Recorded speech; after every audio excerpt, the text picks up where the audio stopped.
I went to Harvest Cathedral the other day, and about 60% of the, 40% of the people that attend there are black African Americans.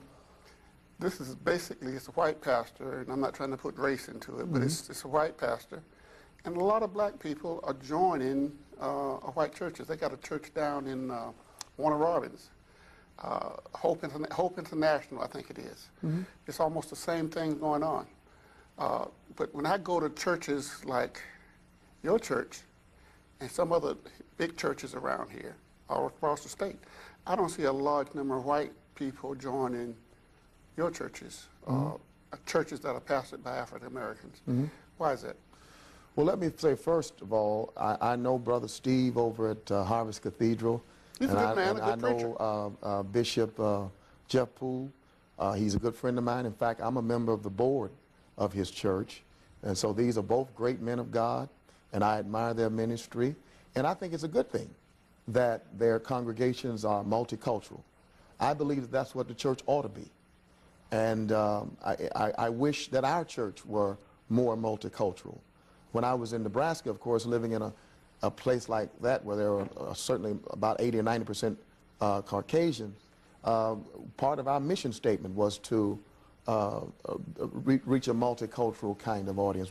It had begun to work, but it's a slow process. But you know, the church is the church. It shouldn't be called. It shouldn't. It's not a black church or a white church. It's the church. It just happens to be that there are some congregations, some churches that are attended mostly by African Americans or mostly by whites. But it's still just one church. Jesus is Lord. And I wish that our churches, or more churches, were more multicultural. It is certainly a desire of mine. Because, you know, when you really think about it, people are just people, and people have the same kind of kitchen table problems and issues that all of us deal with, whether it's family or finances or the issue of sin or whatever. And so people are people.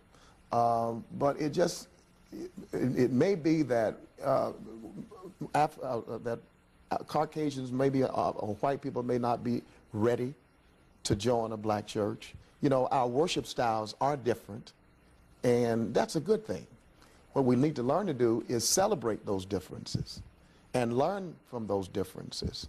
So I just will say that it is my desire, and I'm sure that it's the desire of some other black pastors, that we would have more of a multicultural kind of impact on people. But that's okay. I look at some of the churches on TV, Joel Osteen, and I love him.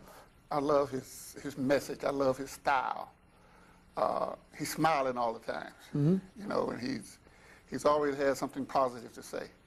And I look out there at his congregation. He has an awful lot of African Americans there. And I'm not saying that is bad, but when I find an African American pastor, one like yourself, earned doctorate degree, very well educated, well spoken, seasoned, it would appear, if everything was the same, that you would have a large number of white Americans there, but you don't. And other people that speak just as well and just as eloquent as you do in the African American community, it seems like whites don't join the church. But then there may be hope. The reason I say that, I didn't think that whites in New Hampshire and whites in Iowa would vote for Obama. Whites in South Carolina would vote for Obama in a large number. So it seems like at sometimes people will do certain things.